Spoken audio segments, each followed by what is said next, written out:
Monsieur le Président, Mesdames et Messieurs, je suis Arthur Banga de Côte d'Ivoire. Et Monsieur le Président, l'équipe m'a chargé de vous présenter la vision que nous voulons pour 2030. Quelle relation entre l'Afrique et la France à 2030? Monsieur le Président, un futur souhaitable est possible. Imaginons un instant que nous sommes en 2030 et qu'en 2030, la France a assumé son histoire dans la relation Afrique-France. Dès 2023, la France est enfin sortie du déni.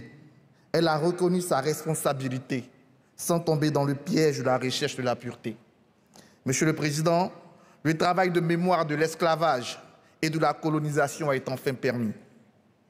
Les œuvres restituées sans argument normatif de conservation du patrimoine public,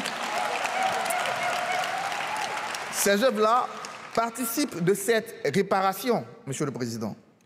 Elles nourrissent cette nouvelle relation parce qu'elles circulent dans et hors de nos musées en Afrique comme en France. Monsieur le Président, cette reconnaissance permet ainsi de créer une collaboration plus apaisée, constructive entre nos peuples, mais plus important, entre nos jeunesses. Monsieur le Président, à la fin de la décennie, la relation Afrique-France est équilibrée. Elle est équilibrée car les imaginaires ont évolué, entraînant de vrais changements relationnels.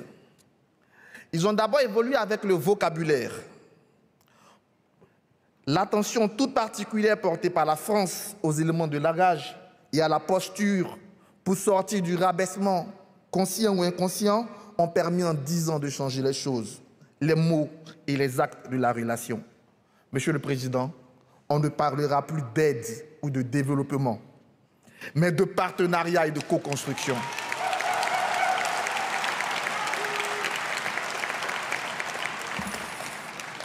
Ce changement de paradigme entraîne avec lui les institutions changées de notre partenariat. Elles ont changé de dénomination pour épouser l'ère du temps, l'ère de notre temps, l'ère des relations d'égal à égal. À cette date, Monsieur le Président, la relation est vivante. Elle est vivante parce qu'elle est portée par de nombreux acteurs. Bien sûr que la France a encore son réseau de femmes et d'hommes qui assurent les relations diplomatiques avec des représentants officiels des nations et surtout des institutions panafricaines. Mais elle compte aussi sur d'autres acteurs, ceux-là dans cette salle, sur ce banc. Ces acteurs en charge des questions de démocratie et de défense des droits humains. Les programmes partenariaux se font avec cette société civile qui est désormais reconnue comme des interlocuteurs crédibles et légitimes.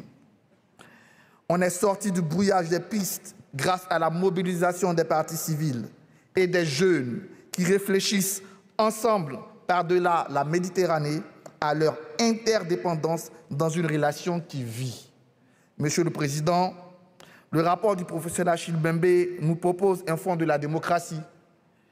Il serait peut-être intéressant où nous devons même orienter ce fonds vers la société civile qui doit être reconnue officiellement et avoir une place de choix dans la direction de ce fonds pour la démocratie.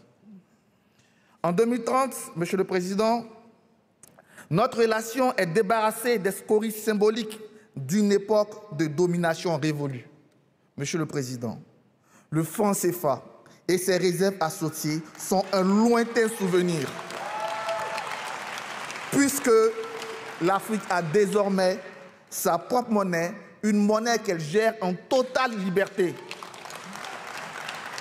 Monsieur le Président, les bases militaires françaises sur le continent sont fermées et elles auront laissé la place à des armées autonomes. Monsieur le Président, les interventions militaires décidées au gré des humeurs françaises pour soutenir des régimes amis font désormais place à des mécanismes de sécurité collective de l'Afrique. En 2030, dans l'ère du numérique, L'open data imposé à tous les acteurs de la relation permettra un véritable fair process pour une totale transparence sur les flux humains, financiers et de ressources. Couplée à une communication sur le territoire français, cette approche permettra de réconcilier le peuple français avec l'Afrique. Monsieur le Président, les diasporas que vous appelez affectueusement cette part africaine de la France, représentée ici par Mme Moreno, par Lova, par Sandrine, ces diasporas-là auront la capacité de diffuser cette approche sur un territoire maillé de maisons du génie africain que nous propose Achille. Monsieur le Président, cette dynamique, j'en suis sûr, et nous en sommes sûrs, induira des succès. Mais il y aura des échecs, Monsieur le Président. Il y en aura. Sauf que ces échecs, sur ces échecs, la posture de la France aura changé. Ils seront reconnus comme tels. Et mieux, ils nous permettront donc, ils favoriseront l'émergence de nouveaux projets sans suspicion pour corriger ces erreurs, ces fautes que nous pouvons commettre dans notre évolution. Monsieur le Président, ces projets seront plus beaux parce qu'ils seront le plus souvent pensés avec les Africains, avec la diaspora, et ça sera la meilleure façon, Monsieur le Président, d'atteindre la cible, parce que cette cible sera écoutée dans la mise en place de ces projets. Monsieur le Président, nous pensons qu'il est temps d'arrêter les discours, moins de grands discours, plus d'attention aux besoins des populations, plus d'écoute à l'objectivation des résultats. Et cela va entraîner une co-responsabilité plus forte entre partenaires, je dis bien partenaires, français et africains.